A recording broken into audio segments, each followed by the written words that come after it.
And now it's good afternoon to Jim O'Hagan. Hello again, Walter.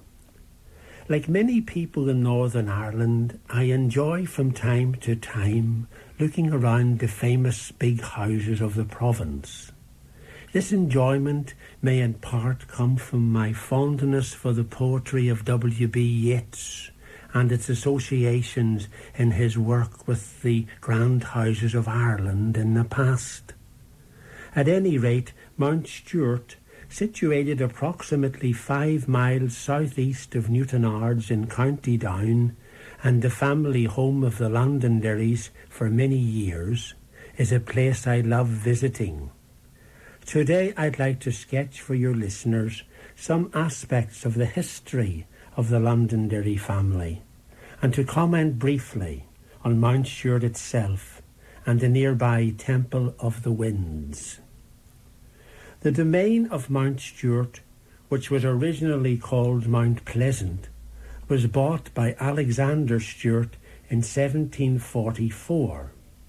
He lived from 1700 until 1781 and came from Ballylawn near Moville in County Donegal.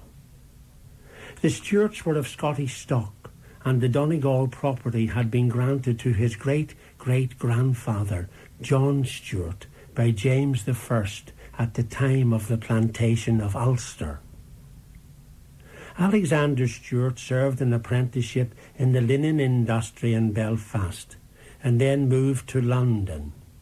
In 1737 he married his cousin Mary Cowan, who had come into a large sum of money from her brother. Part of the marriage settlement was that some of this fortune be invested in real estate. The Stewarts looked at several properties before purchasing 2 manors of 60 town lands in Newtownards and Comber from Robert Colville, thus coming to live at Mount Pleasant in 1744.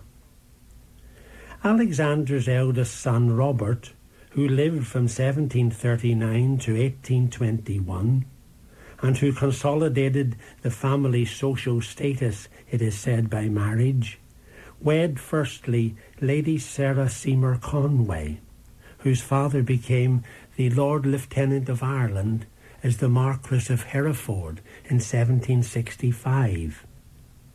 Later in 1775, Robert married Lady Frances Pratt, daughter of the Earl of Camden. Robert ultimately became the first Marquess of Londonderry in 1816. The first Marquess rarely visited London, but instead lived at home, managing his estates and caring for his family of 11 by his second wife. He was considered a popular landlord, a rare quality for Irish landlords at the time. Robert Henry Stewart was the only surviving son of the first Marquess's marriage to his first wife, and is the best known of the family, being famous in British history as Viscount Castlereagh. He was born in 1769 at his father's house, 28 Henry Street, Dublin, near the site of the present-day General Post Office. He was reared at Mountstewart and educated at Armagh Royal School and St John's College, Cambridge, but left there without a degree. In August 1786 in Strangford Lough, he was nearly drowned when his sailing boat capsized. Luckily, he and the companion were spotted from the Mountstewart estate and were rescued after spending about an hour in the water. When he was 21 in 1790, the Honourable Robert Stewart, as he then was, became an independent MP for County Down in the Irish House of Commons. It cost his family £30,000 to achieve this. Such were the times, and it severely strained its finances, so much so that their house, Mountstewart, could not be completed for many years. However, the experience of having him elected paid off in that his promotion in politics was quick. He he became Chief Secretary for Ireland. The fact that his uncle, the 2nd Earl of Camden, was Lord Lieutenant no doubt helped in this as well. At the time of the 1798 rising, he was nicknamed Bloody Castlereagh on account of the way the rising was put down by the military. Many, though, thought this unfair, and his political opponent, Henry Brougham, was to say, and I quote, "Lord Castlereagh uniformly and strenuously set his face against the atrocities committed in Ireland." Castlereagh was deeply influential in the creating of the Act of Union in 1801, whereby the old Irish Parliament was abolished and Ireland was to send 100 representatives to Westminster as MPs. He entered the British Cabinet in 1802 and remained there more or less for the rest of his life. He served in both the India Board and the War Office, and in these positions he was influential in conducting the war with France, especially in sending Sir Arthur Wellesley, later the Duke of Wellington, to command the forces in the Peninsular War.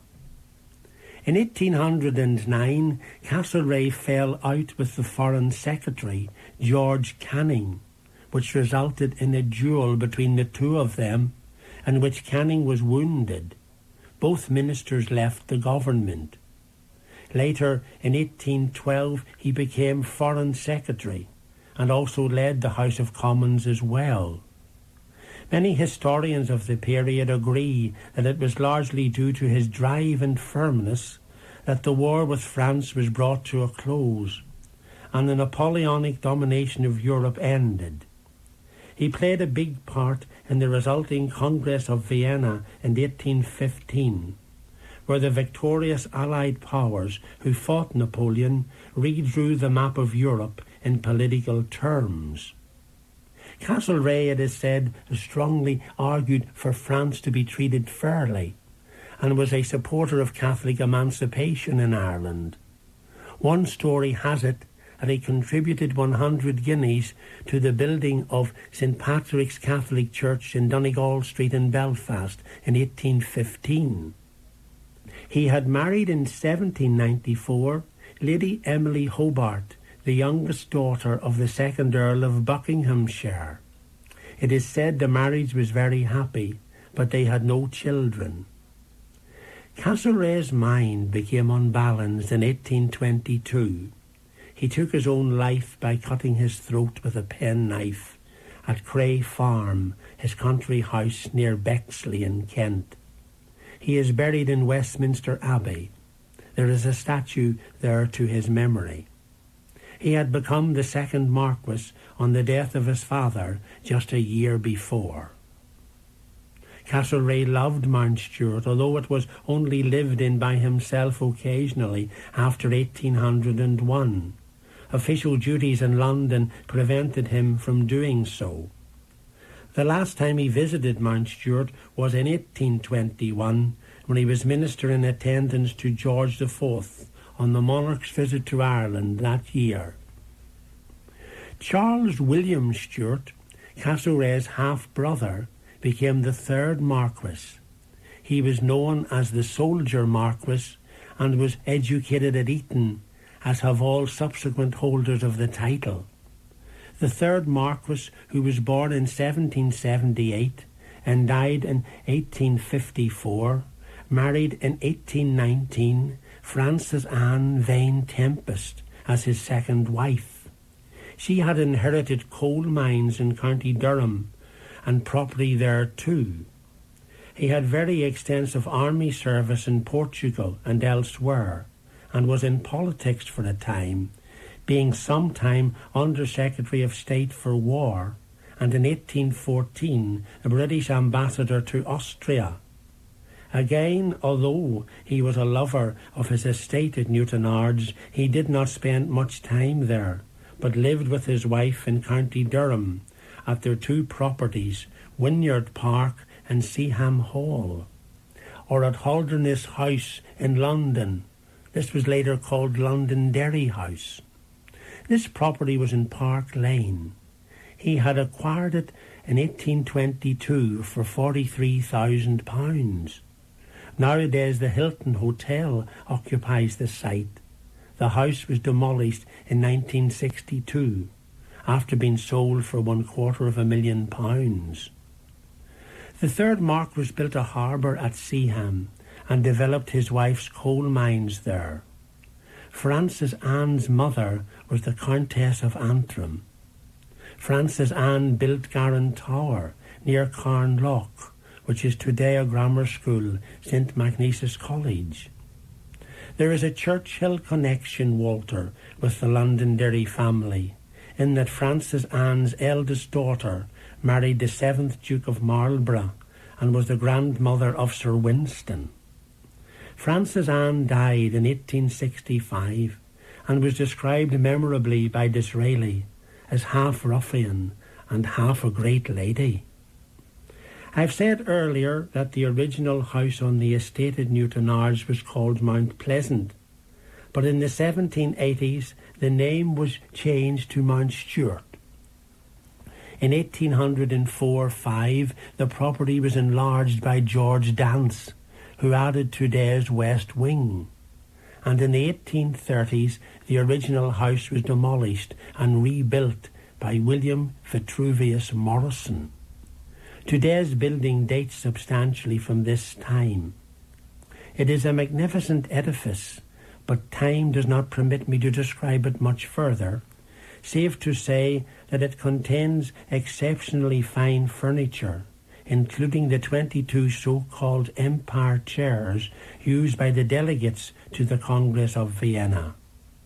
In it are wonderful paintings, and it is lavishly decorated. It is a place to see, as is the nearby Temple of the Winds, which was built to the design of James Athenian Stewart, spelt S-T-U-A-R-T, between the years 1782 and 1786. The Temple of the Winds is situated on a raised site to the east of the main house and gives wonderful views across Strangford Lough. Athenian Stewart was so named because he was one of the pioneers of neoclassical architecture in Europe, and this belvedere was built as a summer house for the family to have a day's retreat or picnic in. It was modelled on the original Tower of the Wind in classical Athens and is the only building in Ireland designed by Stewart. Again, like Mountstewart, the interior is full of attractive and matching features in plasterwork and timber, whilst the exterior is executed from Scrabo stone. It was suggested after Castlereagh's death to turn this banqueting house into a mausoleum, but the third Marquess would not agree, saying in reply, "I have no taste for turning a temple built for mirth and jollity into a sepulchre.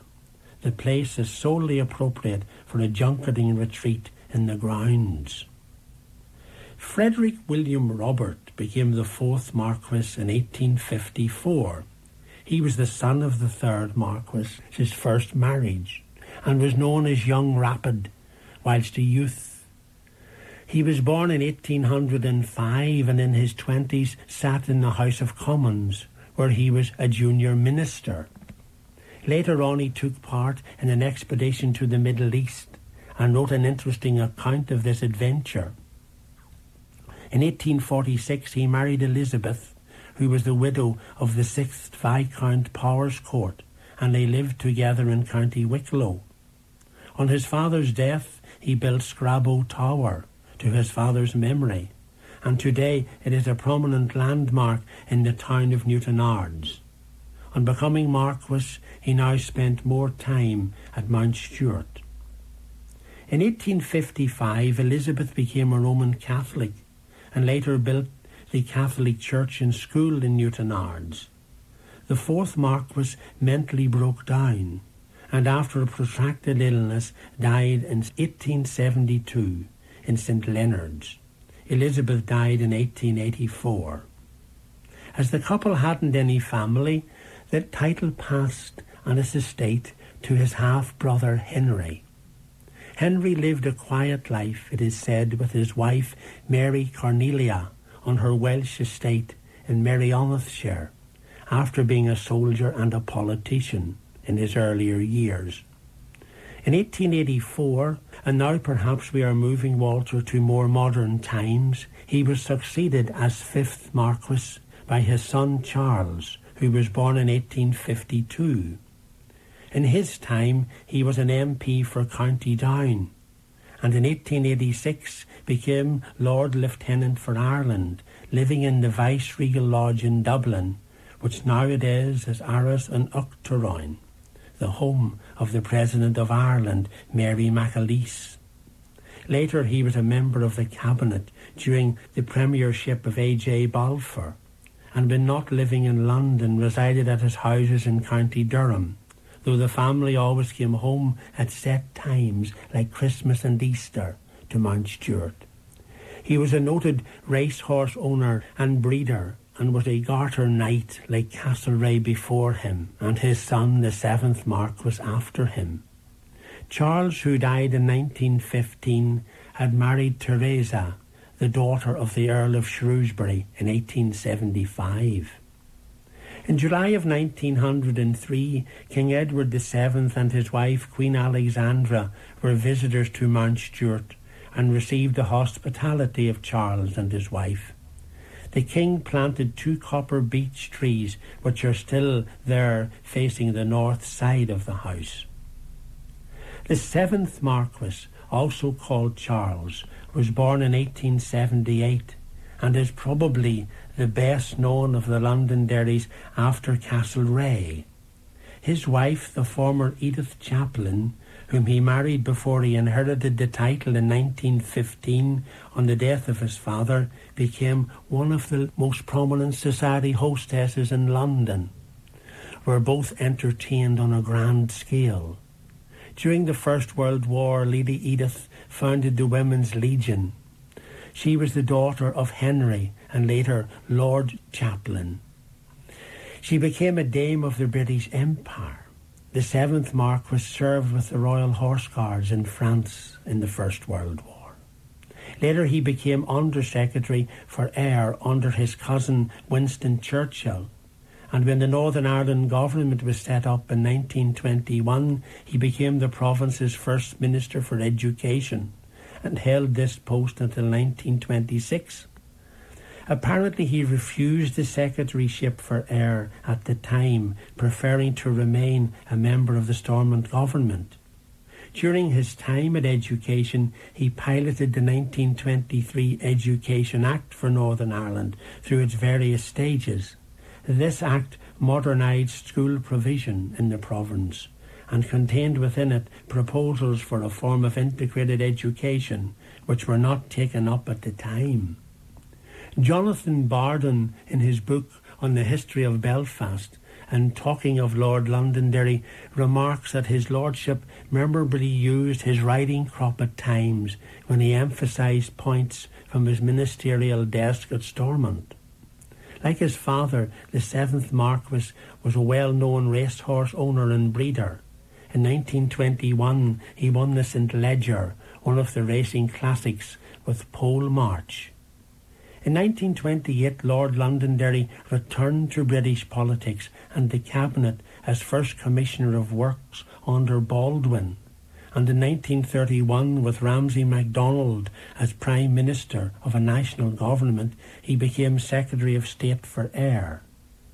In this position, the distinguished historian and writer H. Montgomery Hyde states that Charlie Londonderry, as he was known by in London society, strove hard to maintain the Royal Air Force as an effective striking force and set up the departmental committee which initiated study in and ultimately developed radar.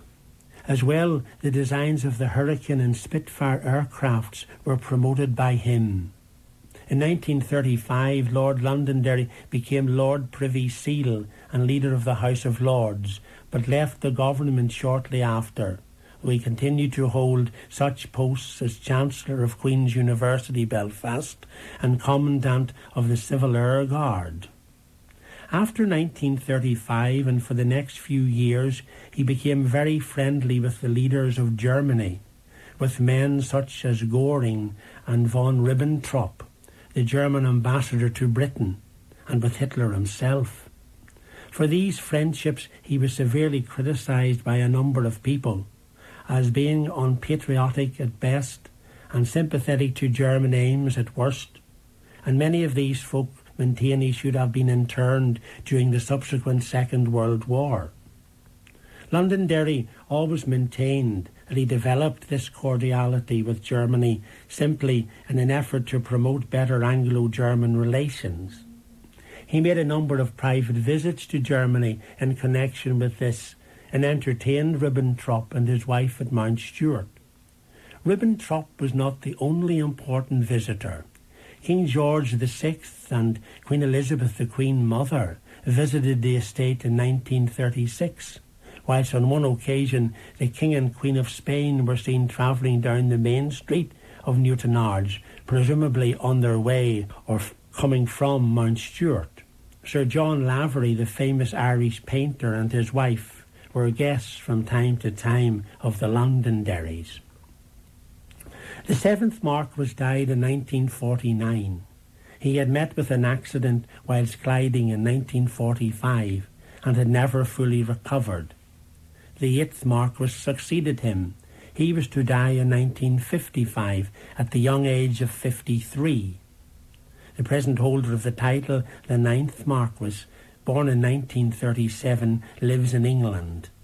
Lady Edith lived for 10 years after her husband and died in 1959.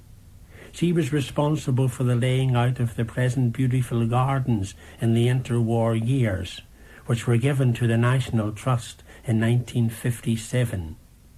The couple's daughter, Lady Mary Berry, lives at present on the Mountstewart estate. She bequeathed the Temple of the Wind in 1962 to the National Trust, and in 1977 did the same with the main house. She still owns some of the paintings and furniture. The 7th Marquess and Lady Edith are buried at a walled-in spot called Tiernanog to the north of the main house. In 1938, a long time ago now, H. Montgomery Hyde wrote a fine biography of Viscount Castlereagh, the 2nd Marquess. Next year, I understand, a new book is planned on the 7th Marquess. It promises interesting reading. Today, many people, Walter, from Northern Ireland and further afield, visit Mountstewart and its gardens and come away very satisfied. Many schools come and are well looked after by the education officer and staff. The Stewart family, who owned this place for well over 200 years, made it one of the finest stately homes in the province. Equally, their ranks included many lords and ladies who contributed much to political life in these islands, and whose stories are fascinating and sometimes controversial. Mountstewart is a place full of beauty and history. Jim O'Hagan. And now we go to music up until 5 o'clock, and Roy